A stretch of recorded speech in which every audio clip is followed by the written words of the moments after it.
தமிழகம் எங்கும் max gold cash for your gold. Max gold நீங்க தங்க மட்டும் இல்லைங்க, பிளாட்டினம், டைமண்ட், சில்வர், ரூபினி எதை வேணாலும் விற்கலாம். உங்களுக்கான பணம் ரொக்கமா கையிலயோ இல்லைன்னா பேங்க் அக்கௌண்ட்லயோ உடனடியாக செலுத்திடுவாங்க. மார்க்கெட் மதிப்பை விட 100 ரூபாய் ஒரு கிராமுக்கு உங்களுக்கு கூடுதலாக கிடைக்கும். தமிழ்நாடு முழுக்க டோர் ஸ்டெப் சர்வீஸும் இவங்க ப்ரொவைட் பண்றாங்க. உங்களுக்கு கோல்ட விற்கணும்னு அதுக்கு ஒரே ஒரு பெஸ்ட் பிளேஸ் மேக்ஸ் கோல்டு தான். கால் 04445454545. வணக்கம். Big topic with Karthik Mayakumar. இன்னைக்கு அசெம்பிளி லைவை யாராவது மிஸ் பண்ணிடுறீங்க அப்படின்னா ஒரு பெரிய சம்பவத்தை மிஸ் பண்ணிட்டீங்கன்னு நான் சொல்லுவேன். இது வரைக்கும் நம்ம முந்தைய வீடியோஸில் பார்த்தீங்கன்னா அசெம்பிளியில் டிஎம்கே எந்த அளவுக்கு ஸ்கோர் பண்ணாங்க அதை பற்றி ஃபுல்லாக பார்த்துருந்தோம். ஆனால் இன்றைக்கி வாயத்தரங்க சிஎம் அப்படின்னு எதுக்கு எல்லாம் கேட்டோன்னு ஃபீல் பண்ணுற அளவுக்கு சிஎம் ஒரு ஸ்பீச்சை கொடுத்துருக்காருங்க. உண்மையிலேயே சொல்கிறேன், சரியான ரிப்ளை. இதை பற்றி தான் முழுக்க பார்க்க போகிற நிகழ்ச்சிக்குள்ள போகலாம். அவங்க இருந்திருந்தா ஒரு ஆக்ஷன் பண்ணணும்னு எனக்கு தோணுச்சு. எல்லாரும் போயிட்டாங்க. ஒரு பர்மிஷன் பண்ணலாம் ஒன்று.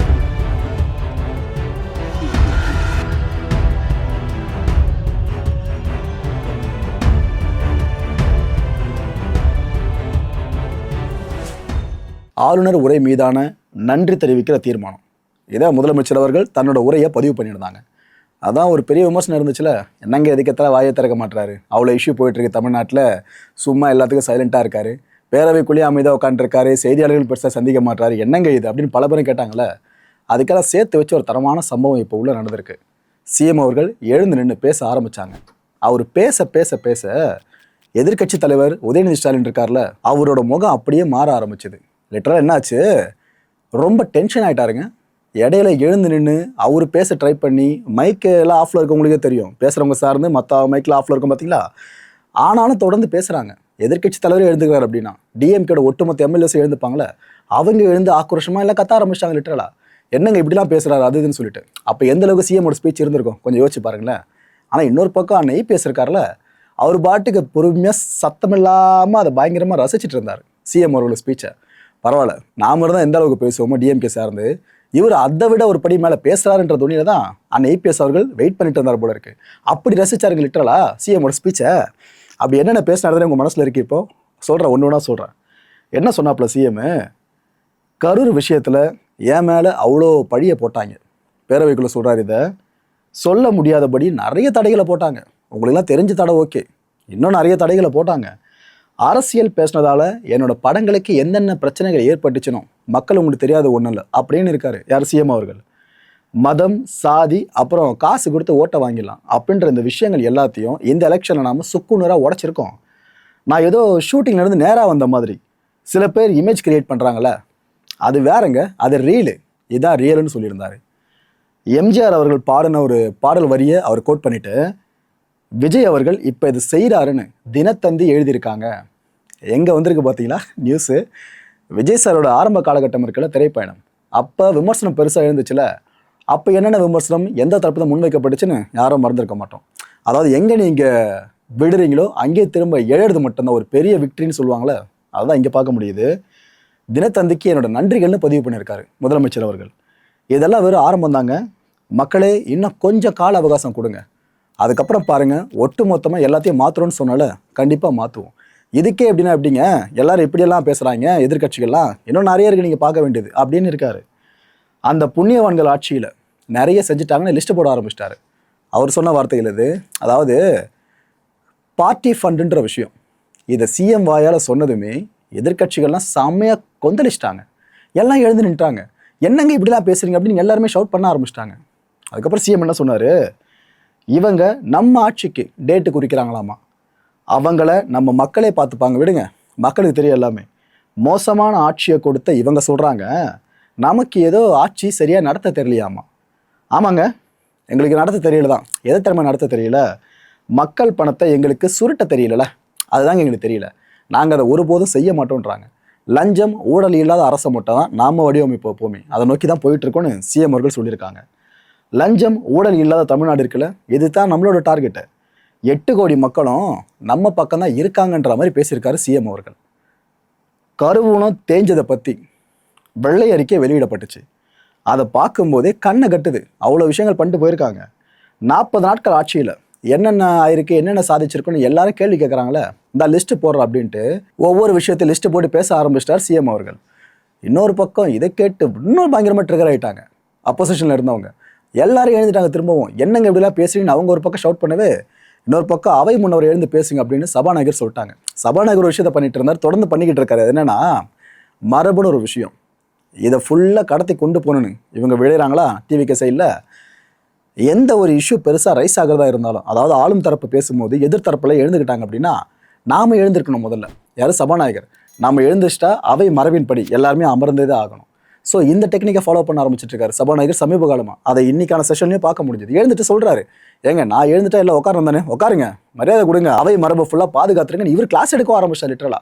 இதுக்கு முன்னாடி அவையில் எப்படி நடந்துக்கிறோன்னே தெரியலையே உங்களுக்கு அப்படின்னு சொல்லிட்டு இருந்தாங்க அப்போசிஷனில் இருக்கவங்க. கடைசியில் அவங்களுக்கே கிளாஸ் எடுக்கிற அளவுக்கு சபாநாயகர் சில விஷயங்களை டெக்னிக்காக ஃபாலோ பண்ண ஆரம்பிச்சிட்டாரு. ஆனாலும் அவங்களோட கூச்சல் குழப்பம் அடங்கலுங்க. யாரோ ஏன்னு வார்த்தையை பிரயோகிச்சதா நான் சொல்லலை, அமைச்சர் ராஜ்மோகன் இருக்கார்ல, அவர் எழுந்து சொல்ல ஆரம்பிச்சிட்டாரு. என்னங்க அவையில் வந்து ஏன்னா சொல்கிறாங்க, அதெல்லாம் அவை குறிப்பிட்டு நீக்கணுங்க சபாநாயகர் அப்படின்ட்டு அவர் ஒரு பக்கம் சொல்ல போயிட்டு அவையின் மாண்பை நீங்கள் காப்பாற்றணும்னு எதிர்க்கட்சிகள் சார்ந்து அமைச்சர் ராஜ்மோகனை கிளாஸ் எடுக்க ஆரம்பிச்சிட்டாரு. இன்னொரு பக்கம் அண்ணன் செங்கோட்டையன் இருக்கார்ல, அவர் எழுந்து என்ன நம்ம பேசினாரு, ஏங்க ஏதோ மின்வெட்டுன்னு பெருசாக சொல்லிட்டு இருக்கீங்க, எல்லாம் சரி பண்ணிட்டு இருக்கிறோம். நாங்கள் ஆற்காடு வீராசாமி அவர்கள் டைமில் பவர் இஷ்யூ பெருசாக மாறி ஆட்சியவே நீங்கள் இழந்தீங்க, அதெல்லாம் நாங்கள் சொன்னோமா என்ன, இங்கே மேலோட்டமாக சொல்கிறது இவ்வளோ டென்ஷன் ஆகிறீங்க அப்படின்ட்டார் அவர் வேற. இது பத்தாதுன்னு அமைச்சர் ஆதவர்ஜுனா அவர் வேறு எழுந்துட்டார். ஏன்னா எல்லாரும் வெயிட் பண்ணிட்டு இருந்தாங்க போல இருக்கு. சரி ரைட்டு, சிஎம் அவர்கள் பேசட்டும், அவர் கண்டிப்பாக எதிர்கட்சியில் துவம்சம் பண்ணுற மாதிரி பேசுவார், அதுக்கப்புறம் நாம கூட இணைஞ்சு இன்னும் பெருசாக பாயிண்ட் எடுத்து கொடுப்போன்னு வெயிட் பண்ணிட்டு இருந்த மாதிரி தான் ஒவ்வொரு அமைச்சராக எழுந்து நின்ட்டாங்க பட்டுன்னு. நாங்கள் பேசுகிறோம் அப்படின்னு வாய்ப்பு கிடைச்சிச்சுல, எல்லாரும் மிஸ் பண்ண மனசில் நாங்கள் பேசுகிறோன்னு எழுந்துட்டாங்க. சிஎம் அவர்கள் அமைதியோட உட்காந்து பார்க்க ஆரம்பிச்சிட்டாரு, பேசுங்க பார்த்துக்கலாம் அப்படின்ட்டு. அமைச்சர் ஆதவர்ஜுனா நம்ம சொன்னார், எங்க பார்ட்டி ஃபண்டுன்னு ஒன்று சொன்னார் சிஎம், ஆனால் எந்த பார்ட்டின்னு சொல்லலை, அதுக்குள்ளே எல்லாம் இப்படி டென்ஷன் ஆனால் எப்படிங்க அப்படின்னு அவர் ஒரு பக்கம். இன்னொன்று சொன்னார், வாயை தரங்கன்னு சொன்னீங்கல்ல, திறந்துட்டாரு பார்த்தீங்களா, இதுக்கே இப்படிலாம் பேசுறீங்க, இதுக்கு தான் நான் முதலே சொன்னேன்னு அவர் ஒரு பக்கம் ஃப்ளாஷ்பேக் ஓப்பன் பண்ண ஆரம்பிச்சிட்டாரு. இப்படி போச்சு அசம்பிளி இன்னைக்கு. அதுவும் சிஎம்மோட ஸ்பீச் நீங்கள் ஃபுல்லாக கேட்டிங்கன்னா, என்னங்க டிஎம்கே சார்ந்து இவ்வளோ குற்றச்சாட்டுகளை ஃபேஸ் டு ஃபேஸ் எடுக்கிறாருன்னு நீங்களே ஷாக் ஆவீங்க. அவ்வளோ விஷயங்களை பேசியிருக்காரு. அப்போ அங்கே உட்கார்ந்து எல்லாத்தையும் ஃபுல்லாக கேட்டார்ல எதிர்க்கட்சி தலைவர், அவர் மனநிலை எந்த அளவுக்கு இருக்கும் யோசிச்சு பாருங்களேன். சபாநாயகர் சொல்லிட்டாரு, இல்லைங்க எதிர்க்கட்சிகள் சைட்லேருந்து எதிர்க்கட்சி தலைவரான உதயநிதி ஸ்டாலின் அவர்கள் இருக்காங்க, அவருக்கு மட்டும் பேச வாய்ப்பு தரேன், சிஎம் பேசி முடிச்சு தான் அவர் பேசலாம்னு சொல்லிட்டாருங்க. இது வரைக்குமே வேற லெவலில் போச்சு அசம்பிளி செஷன். அந்த காட்சிகளை முழுசா பாருங்களேன். மாண்புமிகு பேரவைத் தலைவர் அவர்களே, மாபெரும் தலைவர்கள் வழிநடத்திய மாண்பும் மாபெரும் வரலாற்று சிறப்பு கொண்ட இந்த சட்டமன்ற பேரவையின் 17வது சட்டமன்ற பேரவைக்கு நம்மையும் நம்ம தமிழக வெற்றி கழகத்தை சார்ந்த சட்டமன்ற உறுப்பினர்களையும் தேர்ந்தெடுத்து அனுப்பின நிரந்தரமாக என் நெஞ்சில் குடியிருக்கும் தாயன்புமிக்க தமிழக மக்கள் அனைவருக்கும் என்னுடைய மனப்பூர்வமான நன்றிகள். 17வது சட்டமன்ற கூட்டத்தொடரின் முதல் ஆளுநர் உரையின் மீதான நன்றி தெரிவிக்கும் தீர்மானத்திற்கு பதிலுரை வழங்க வாய்ப்பளித்த மாண்புமிகு பேரவைத் தலைவருக்கு நம் வணக்கத்தை தெரிவித்துக் கொள்கிறோம். மாண்புமிகு பேரவைத் தலைவர் அவர்களே, இந்த 17வது மாமன்றத்தில் அதிகப்படியான 12 கட்சிகளை சேர்ந்த பிரதிநிதிகள் தேர்ந்தெடுக்கப்பட்டிருக்கும். நாம கொள்கை ரீதியாகவும் நிலைப்பாடு ரீதியாகவும் வேறுபட்டு இருந்தாலும் மக்கள் பணி செய்வதுதான் நம்ம எல்லாருக்கும் பிரைமரியா இருக்கிற ஒரே எய்ம். அந்த வகையில தான் நம்ம எல்லாருமே நம்ம மக்களால் அங்கீகரிக்கப்பட்டு சட்டமன்றத்திற்கு வந்திருக்கிறோம். அதனால நாம கருத்தால் வேறுபட்டாலும் மக்கள் சேவை என்ற நோக்கத்துல நம்ம மாநிலம் சார்ந்த விஷயங்கள்ல நம்ம எல்லாரும் ஒன்றிணைந்து பயணிச்சா நம்ம தமிழ்நாடு என்னைக்கும் எதிலையும் முதன்மை மாநிலமாக திகழும். ஆளுநர் உரைக்கு நன்றி தெரிவிக்கும் தீர்மானத்தில் பேசின மாண்புமிகு உறுப்பினர்களுக்கு நன்றி. எதிர்த்து பேசினாதான் எதிர்கட்சின்னு ப்ரூவ் பண்ண முடியும்னு நினைச்சுக்கிட்டு பேசின எதிர்கட்சியை சேர்ந்த எதிர்கட்சி தலைவர் உள்ளிட்ட மாண்புமிகு உறுப்பினர்களுக்கும் வணக்கமும் நன்றியும். பதிலுரை வழங்குற அதே நேரத்தில் நம்மளை சட்டமன்ற உறுப்பினராக தேர்ந்தெடுத்த பெரம்பூர் தொகுதி மக்களுக்கு நம்மளோட நெஞ்சார்ந்த நன்றிகள். அதே மாதிரி ராஜினாமா பண்ணிட்டாலும் நம்மளை தேர்ந்தெடுத்த திருச்சி கிழக்கு மக்களுக்கும் இந்த மன்றத்தில் நம்மளோட நன்றியை பதிவு செய்கிறோம். அப்புறம் நம்மளோட அரசியல் பயணத்தை பற்றியும் கொஞ்சம் பதிவு செய்ய விரும்புகிறோம். நாம் ஏதோ ஷூட்டிங்லேருந்து நேராக வந்து சிஎம் ஆன மாதிரியே சில பேர் ஒரு இமேஜ் கிரியேட் பண்ணுறாங்க. அவங்களுக்கு அவங்க ஆசைப்படுற லாங்குவேஜ்லேயே சொல்கிறோம். அது வெறும் ரீல் தான், ரியல் கிடையாது. ஒரு சாதாரண நடிகனாக தான் நம்ம கெரியர் தொடங்குச்சு. அப்புறம் அப்படியே சின்சியராக உழைச்சி மேலே வந்தோம். நம்ம கெரியரில் நாம் மேலே வந்ததுக்கு இந்த விஜய் ஒருத்தன் மட்டுமே காரணம் இல்லை, அவனோட உழைப்பு மட்டுமே காரணம் இல்லை. இந்த விஜயோட உழைப்புக்கும் உயர்வுக்கும் பின்னாடி இருக்கிற ஒட்டுமொத்த தமிழ்நாட்டு மக்களோட அன்பும் அரவணைப்பும் தான் காரணம். ஒவ்வொரு வீட்டில் இருக்க ஒவ்வொருத்தரும் நம்மளை அவங்க வீட்டில் ஒருத்தனா ஏற்றுக்கிட்டது தான் நமக்கு கடவுளும் மக்களும் தந்த மிகப்பெரிய வரம். அதுக்காகவே கடவுளுக்கு சமமான நம்மளோட சொந்தங்களான தமிழக மக்கள் அனைவருக்கும் மீண்டும் மீண்டும் நன்றி. இப்படி நம்மளை தாயன்போடு அள்ளி அரவணைச்ச தமிழ்நாட்டு மக்களுக்கு நாம் எப்படியெல்லாம் துணையாக இருந்தோம், எப்படியெல்லாம் மக்களோட மக்களாக இருந்தோம்னு சொல்கிறேன். 1990ஸ்லேயே ரசிகர் மன்றமாக இருந்தப்பவே மக்களுக்கு துணையாக நிற்க ஆரம்பித்தோம். அதுக்கப்புறம் நற்படி மன்றமாகவும் அதுக்கப்புறம் விஜய் மக்கள் இயக்கமாகவும் மாறி மக்களோட மக்களாக நின்றுகிட்டு இருந்தோம். 2008 ஈழத் தமிழருக்கு ஆதரவாக உண்ணாவிரதம் போராட்டம் செஞ்சோம். போர் முடிவுக்கு வரணும், நம்ம தொப்புள் கூடிய உறவுகளான ஈழத் தமிழர்களுக்கு பாதுகாப்பான நிம்மதியான ஒரு வாழ்வு கிடைக்கணும்னு அன்னைக்கே கோரிக்கை வச்சோம். 2009 ஆரம்பிச்ச விஜய் மக்கள் இயக்கம் வழியா நம்மளோட மக்கள் நல பணிகளை எக்ஸ்டெண்ட் அண்ட் எக்ஸ்பேண்ட் பண்ணிக்கிட்டே வந்தோம். கல்விக்கு துணையா இருந்தோம், சோஷியல் சர்வீஸ் செஞ்சோம், வெள்ள நிவாரணத்துல துணையா இருந்தோம், கொரோனா காலத்துல மக்களுக்கு தோள் கொடுத்தோம். விலையில்லா விருந்தகம், குருதியகம், முட்டைப்பால் ரொட்டி திட்டம், விழியகம், பயிலகம், நூலகம், இப்படி பல வழியில மக்களுக்கு துணையா இருந்தோம். அப்புறம் நம்மளோட திரைப்படங்கள்ல நம்மளால முடிஞ்ச வரைக்கும் ஊழல் எதிர்ப்பை சொன்னோம், சமூக நீதியை சொன்னோம், கல்வியை பத்தி சொன்னோம், அரசியலை பத்தி சொன்னோம். அரசியலை பத்தி பேசுனதுனால நம்ம படங்கள் சந்திச்ச இது வரைக்கும் சந்திக்கிற பிரச்சனையை பத்தி எல்லாருக்குமே தெரிஞ்சது தான். இது மட்டும் இல்லாம 2011 நாகப்பட்டினத்தில் மீனவர் பிரச்சனைகளுக்கு ஆதரவாக ஒரு பெரிய பொதுக்கூட்டம் நடத்தினோம்.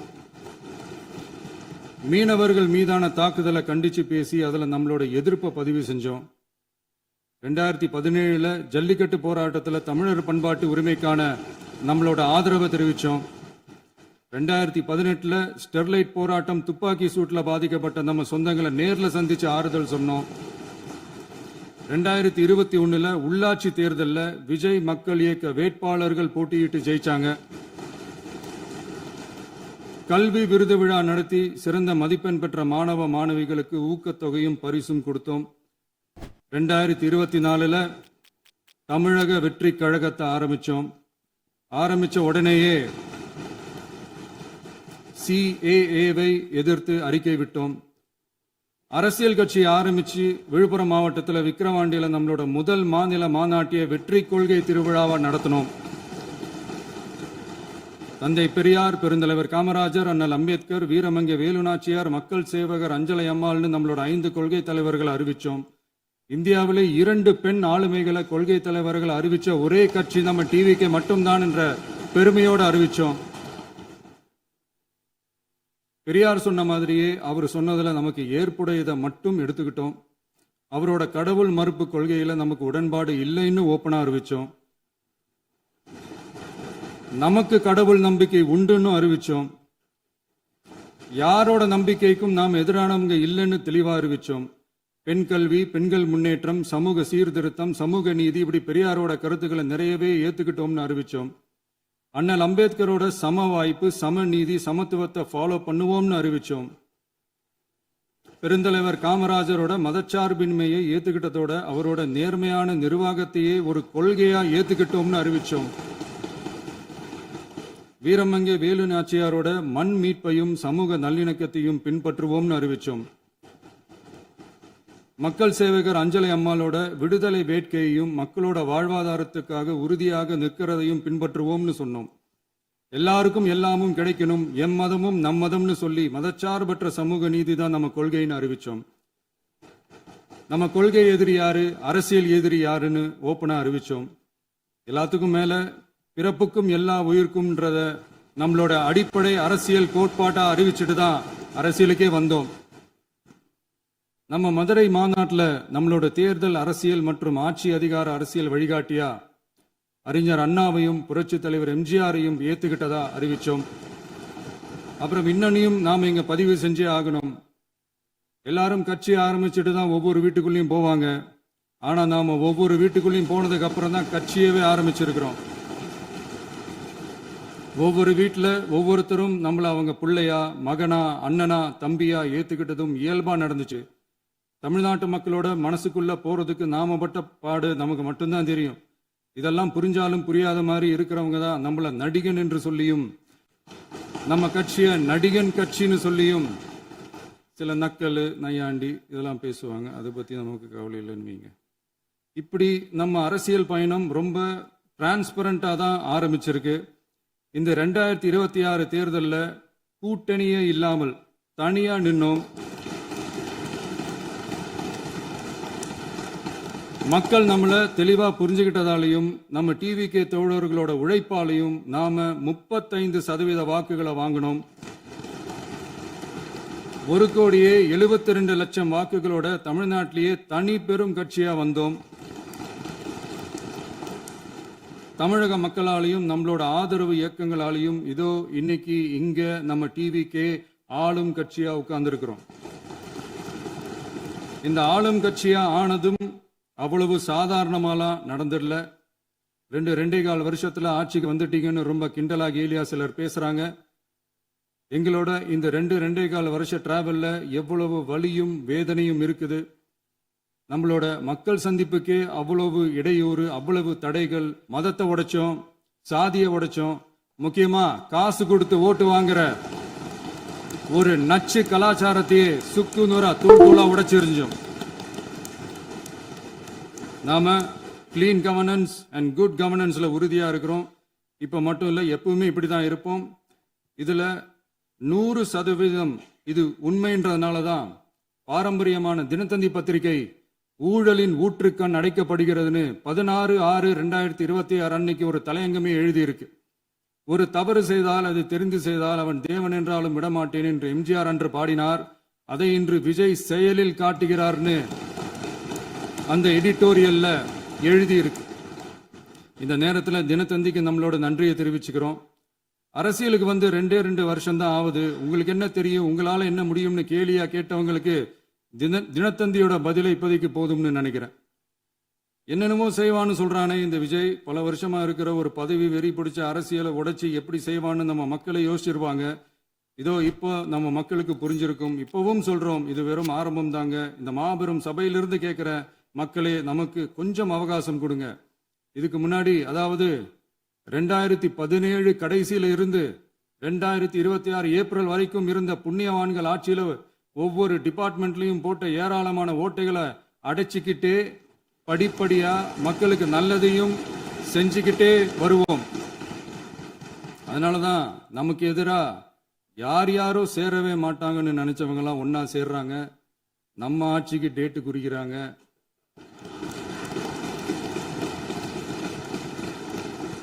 சரி, அவங்கள நம்ம மக்களே பார்த்துப்பாங்க, அதை விடுங்க. நாம ஆட்சிக்கு வந்து சரியா 40 நாள் ஆகுது. அதுக்குள்ள என்ன செஞ்சீங்கன்னு கேட்கிறாங்க. ஒரு லிஸ்ட் ஒன்று சொல்றேன் கேளுங்க. பெண்கள் பாதுகாப்புக்காக சிங்கப்பெண் சிறப்பு படை, 200 யூனிட் வரை கட்டணமில்லா மின்சாரம், போதைப் பொருள் ஒழிப்புக்காக தனிப்படை, குறுவை நெல் சாகுபடியை ஊக்குவிப்பதற்காக 134.83 கோடி சிறப்பு தொகுப்பு திட்டம், வழிபாட்டு தலம், ஸ்கூல், பஸ் ஸ்டாண்டுன்னு அதுக்கு பக்கத்தில் இருக்கிற 717 மதுபான கடைகள் மூடப்பட்டன. அங்க வேலையில் இருந்தவர்களுக்கு வேறு கடைகளில் வேலை. கவனிக்கப்படாமல் விடப்பட்ட அம்மா உணவகங்கள் புதுப்பிக்கப்பட்டன. பத்திரப்பதிவு துறையில் பகல் கொள்ளைக்கு ஃபுல் ஸ்டாப் வைக்கப்பட்டுள்ளது. வருகையில்லா ஆவண பதிவு முறை கொண்டு வர உத்தேசிக்கப்பட்ட செயல்பாட்டில் உள்ளது.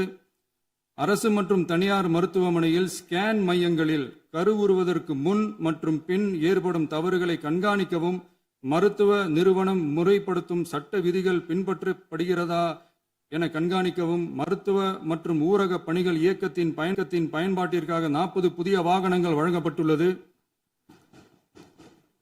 கூட்டுறவு வங்கியின் ஏழை எளிய மக்கள் வாங்கிய கடனுக்கு முதல் முத்தாய்ப்பாக ரூபாய் 2045 கோடி தள்ளுபடி வழங்கி ஆணையிடப்பட்டுள்ளது. ஒன்றிய அரசிடம் கேட்டுக்கொண்டிருக்கிற கேட்டுக்கொண்டதற்கிணங்க கடந்த 2 வருடமாக நிறுத்தி வைக்கப்பட்ட இருந்த ஜல் ஜீவன் மிஷன் திட்டம் புதுப்பிக்கப்பட்டு ஜல் ஜீவன் மிஷன் திட்டம் 2.0 நடைமுறைக்கு கொண்டு வரப்பட்டுள்ளது. 18,500 கோடி அளவில் உறுதியளிக்கப்பட்ட காஞ்சிபுரம் மாவட்டத்தில் மைய விரிவாக்க திட்டம், கோயம்புத்தூரில் மின்னணு பொருட்கள் மற்றும் மின்னணு அமைப்புகள் உற்பத்தி திட்டம் மற்றும் திருவள்ளூர் மாவட்டத்தில் காட்டுப்பள்ளி LNT கப்பல் கட்டும் தளம் விரிவாக்க திட்டத்திற்கு ஒப்பந்தங்கள் போடப்பட்டுள்ளன. அனைத்து நிர்வாக நடவடிக்கைகளும் மின்னணு முறையில் மாற்றம் கொண்டு வர நடவடிக்கை எடுக்கப்பட்டு வருகிறது. சட்டவிரோத கல்குவாரி மற்றும் அனுமதியின்றி கனிமங்களை எடுத்துச் செல்வது தடுக்கப்பட்டுள்ளது. பல்வேறு குவாரிகள் சீல் வைக்கப்பட்டுள்ளன. கனிமங்களை கண்காணிப்பது, எல்லைகளை நிர்ணயிப்பது மற்றும் ஆளில்லா விமானம் மூலம் அளவீடு செய்வது போன்றவற்றை செயல்படுத்துவதற்கான பணிகள் மேற்கொள்ளப்பட்டு வருகின்றன. அனைத்து துறைகளிலும் அலுவலர் தலையீடு இல்லாமல் லஞ்ச லாவண்யமற்ற தமிழகத்தை உருவாக்க அனைத்து நடவடிக்கைகளும் முடுக்கிவிடப்பட்டுள்ளது. இதெல்லாம் சாம்பிள் தான், இன்னும் இருக்கு. இந்த வெறும் 40 நாளுக்குள்ளேயே இவ்வளவு செஞ்சிருக்கோம்னா இனி வர்ற நாட்கள்ல கொஞ்சம் கொஞ்சமா படிப்படியா ஸ்டெடியா உழைச்சி லஞ்ச லாவண்யம் இல்லாத, ஊழல் இல்லாத, பெண்களுக்கு பாதுகாப்பான, சுதந்திரமான, டிரான்ஸ்பரண்டான தமிழ்நாட்டை நம்ம சொந்தங்களான தமிழக மக்களுக்கு தர்றது தான் நம்மளோட ஒன் அண்ட் ஒன்லி டார்கெட். கண்டிப்பா அதை நிறைவேற்றியே காட்டுவோம். 8 கோடி மக்கள் நம்மளோட இருக்கிறப்போ ஏங்க இதை செய்ய முடியாது? மாண்புமிகு பேரவைத் தலைவர் அவர்களே, தமிழ்நாட்டின் கருவூலம் எப்படி திசை மாறி உருமாறி தேய்ந்து ஓய்ந்து கிடைக்கிறதுன்னு சொன்னாங்க. திசை மாறி உருமாறி தேய்ந்து ஓய்ந்துன்னு வசனம் மாதிரி ரைமிங்கா இல்லாம வளமான இலக்கியமா இதே சபையில பேசினவங்களோட திறமையான ஆட்சியில நடந்த நிதி மேலாண்மையை பத்தி வெள்ளை அறிக்கையா வெளியிட்டோம். வெள்ளை அறிக்கை வந்ததிலிருந்தே கண்ணை கட்டுதுங்க. அந்த காலத்துல தான் பிள்ளையோ பிள்ளை தொல்லையோ தொல்லைன்னு சொன்னாங்க. அதே மாதிரி தாங்க அவங்க ஆட்சியாலையும் அவங்களாலையும் இன்னைக்கு தமிழ்நாட்டுக்கே தொல்லையோ தொல்லை. இப்படி ஒரு நிலைமையை உண்டாக்கி வச்சுட்டு இவங்க சொல்றாங்க நமக்கு ஆட்சி செய்ய தெரியாதுன்னு. நம்ம அமைச்சர்களுக்கும் நம்ம சட்டமன்ற உறுப்பினர்களுக்கும் ஒன்றும் தெரியாதுன்னு. ஆமாங்க, எங்களுக்கு தெரியாதுதான்.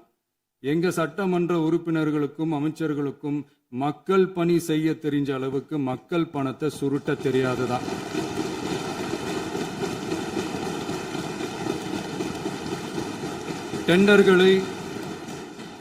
டெண்டர்களை முறைப்படுத்த தெரிஞ்ச அளவுக்கு அதோட ரேட்டை உயர்த்தி ஊழல் செய்ய தெரியாதுதான். பதவி உயர்வு வழங்கவும் பணி இடமாற்றம் கலந்தாய்வு நடத்தவும் தெரியுமே தவிர பதவி உயர்வுக்கும் பணியிட மாற்றத்திற்கும் பணம் பறிக்க தெரியாதுதான். புதிய பணியிடங்கள் உருவாக்க தெரியுமே தவிர அந்த பணியிடங்களை பணத்துக்கு விற்க தெரியாதுதான். கோயில்கள்ல நடக்கிற நிர்வாக சீர்கேட்டை தடுக்க நீங்க பேசுங்க, நீங்க கண்டிப்பா பண்ணுங்க. கோயில்கள்ல நடக்கிற நிர்வாக சீர்கேட்டை தடுக்க தெரியுமே தவிர கோயில் பணத்தை கொள்ளையடிக்க தெரியாதுதான். தங்கத்தை உருக்கி தாரை வார்க்க தெரியாதுதான். கனிம வளத்தை பாதுகாக்க தெரிஞ்ச அளவுக்கு கனிமத்தை வித்து கொள்ளையடிக்க தெரியாதுதான். அரசு வருமானத்தை அரசு கஜானாவுக்கு மாத்த தெரிஞ்ச அளவுக்கு அந்த பணத்தை தனிப்பட்ட கஜானாவுக்கு மடை மாத்த தெரியாதுதான். போதை கலாச்சாரத்தை தடுக்க தெரிஞ்சவங்களுக்கு போதை கலாச்சாரத்தை வளர்க்க தெரியாதுதான். நம்ம குடும்பத்தில் இருக்கிற பாட்டி, அம்மா, அக்கா, தங்கச்சி, குழந்தைங்களை, பெண்களை மதிக்க தெரிஞ்சவங்களுக்கு ஓசி பஸ், 1000 ரூபாய் கேஸு, இப்படியெல்லாம் பேச தெரியாதுதான். எங்க உறுப்பினர்களுக்கும் அமைச்சர்களுக்கும் மக்கள் சேவை தெரிந்த அளவிற்கு சுயநல தேவையை செஞ்சிக்க தெரியாதுதான். அதனாலதான் சொல்றோம், எங்களை பார்த்து எதுவும் தெரியாதுன்னு சொல்றவங்களுக்கு சொல்றோம், இதெல்லாம் எங்களுக்கு தெரியாதுதான். உங்களை மாதிரி முறைகேடுகளை செய்யறத நாங்க தெரிஞ்சுக்கவும் போறதில்ல, தெரிஞ்சுக்கவும் ஆசைப்படல. அத கடைசி வரைக்கும் எங்களுக்கு தெரியாமலே இருந்துட்டு போகட்டும். அதனால நாங்களும் எங்க மக்களும் வெரி வெரி ஹாப்பி தான். மாண்புமிகு பேரவைத் தலைவர் அவர்களே, எதிர்ப்பவர்கள் எதிர்க்கட்சி என்பதற்காக எங்கள் ஆட்சி மீது 1000 பழி போடலாம். ஆனாலும் தமிழக மக்களுக்கு உண்மையை உணர்த்த வேண்டியது நம்மளோட கடமை. மின்வெட்டை பொறுத்தவரை தமிழ்நாடு மின்மிகை மாநிலமாக இருந்தாலும் கடந்த காலங்களில் ஏற்பட்ட நிர்வாக குளறுபடிகளும் மின்சார சாதனங்கள் மற்றும் மின் மாற்றிகளில் ஏற்படும் பழுதாலும் வேண்டுமென்றே சிலரின் நடவடிக்கைகளாலும் இந்த மின்வெட்டிற்கு காரணமாக உள்ளது. மின் விநியோக மீட்பு நடவடிக்கைகளை ஒருங்கிணைப்பதற்காக எதிர்பாராமல் இரவு நேரங்களில் ஏற்படும் மின் தடங்களை விரைந்து சரி செய்வதில் 10 உயர்மட்ட கண்காணிப்பு குழுக்கள் மற்றும் 125 சிறப்பு மின் தடை நீக்க ரோந்து வாகனங்கள் வழங்கப்பட்டு 24 மணி நேரமும் கண்காணிக்கப்படுகிறது. கூடுதலாக தற்போது 77 புதிய மின் தடை நீக்க மையங்களும் உருவாக்கப்பட்டுள்ளன. விரைவில் இந்த மின்வெட்டு நிலைமை அறவே நீக்கப்படும். மாண்புமிகு பேரவைத் தலைவர் அவர்களே, நம்ம விவசாயிகள் எல்லாரும் நம்மளை நல்லா புரிஞ்சுக்கிட்டு தமிழக வெற்றி கழகத்தை ஏத்துக்கிட்டாலும் எதிர்கட்சிகளோட தூண்டுதலால சில இடங்கள்ல சில போராட்டங்கள் நடக்குது. எதிர்கட்சிகள் என்னதான் சித்து வேலை செஞ்சாலும் விவசாய பெருமக்கள் எல்லாரும் நம்ம ஆட்சி அவங்களுக்கான ஆட்சி தான் நல்லா புரிஞ்சுதான் வச்சிருக்கிறாங்க. இந்த வருஷம் எல்னினோ விளைவா எப்பவும் இருக்கிறத விட இந்த டைம் மழை குறையுங்கிறதையும் நம்ம விவசாயிகள் உணர்ந்துதான் இருப்பாங்க. இருந்தாலும் நம்ம அரசு நம்ம விவசாயிகளோட வாழ்வாதாரத்துக்காக பக்கபலமாகவும் உறுதியாகவும் துணை நிற்கும்ங்கிறத தெரிவிச்சுக்கிறோம். இந்த விஜயையும் சாமானியர்களின் உண்மையான சமூக நீதி அரசையும் அவமானப்படுத்துறதுக்கு தான் அவங்களோட அந்த பொலிட்டிக்கல் சீனியாரிட்டி அது பயன்படுத்துது போல.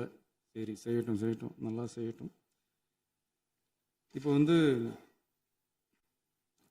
ஆனாலும் நம்மளுடைய மாநில உரிமை, மொழி உரிமை, உத்தம உத்தரர் போல வேஷம் போடுற எதிர்கட்சிக்கு ஒன்றை மட்டும் ஆணித்தரமாக சொல்றோம்.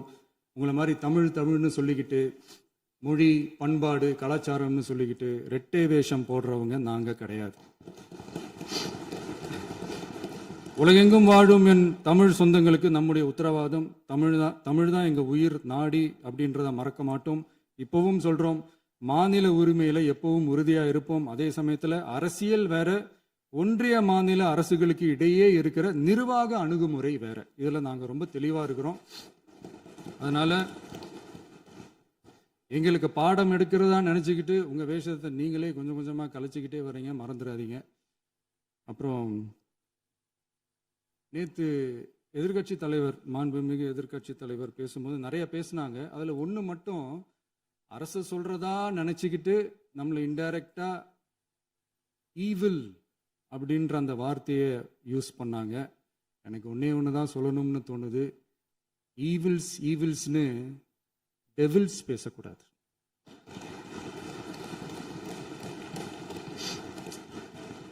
அவங்க இருந்திருந்தா ஒரு ஆக்ஷன் பண்ணணும்னு எனக்கு தோணுச்சு.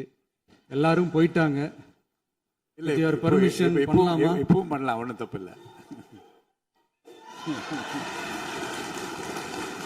சொல்லட்டுமா?